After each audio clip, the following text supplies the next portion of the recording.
This is Bellevue Park in the heart of Kensington, and behind me is the Al Waxman tribute statue, which has been in existence for 22 years. In the 22 years that the King of Kensington statue has been in this park, it has been vandalized, had anti-Semitic graffiti put on it in February, and now it is playing host to one of Mayor Olivia Chow's infamous encampments.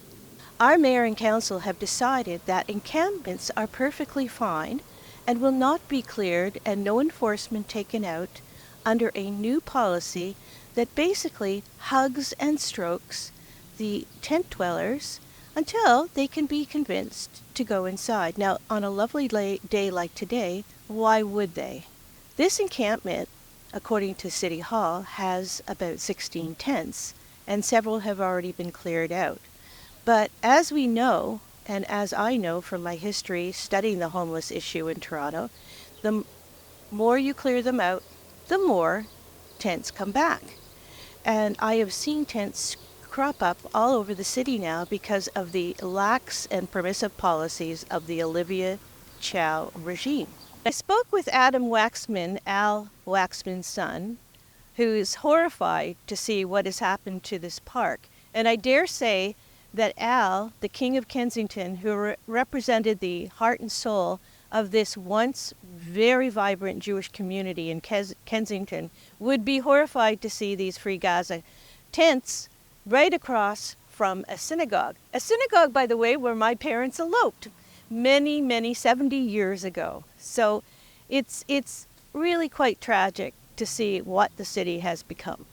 I started getting text messages from everybody. I had a friend in Utah who texted me. I had a friend in Tel Aviv who texted me. I was getting texts from everywhere, but there was not one single report about it in the news. And so I drove up to Toronto, and I was with my son. So he and along with my mother, we went to see it. And I figured it wasn't necessarily someone who is anti-Semitic as much as it might have been someone who had mental health issues. What do you say about the fact that you continue to be defaced? Your lovely likeness. You look like you're crying because they're vandalizing you. It's pathetic. As you can see behind me, the playground in Bellevue Square Park is empty. I've been told that children are afraid to play here. Parents are afraid to allow them because of the encampment in the park. And that is a tragedy. I mean, I thought we'd got over that since the pandemic of 2020 when the parks were occupied by many encampments. Here we are again. And again, it's due to Olivia Chow and her council's permissive policies. She gave money so we could build more shelters for refugees. No, look at this problem. I think you should deal with Canadians first. Right. And that's another issue about where the money goes and what's done with the money. So I'm another one that says affordable housing now. But no, I don't think the encampment actually belongs in the park. I agree. Where are they to go? But there are plenty of shelter spaces if there was a limit put on the number of refugees who can use them. You know, priorities. A lot of money was invested in remodeling that park to make it more multi-use, something, a place where kids could play and where people could gather. Nothing has changed, you know, and particularly since this encampment, no kid can go play in that park right now, and no parent can feel safe letting their kid do so.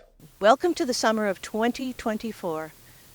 And I believe many of our parks will be taken over by similar encampments.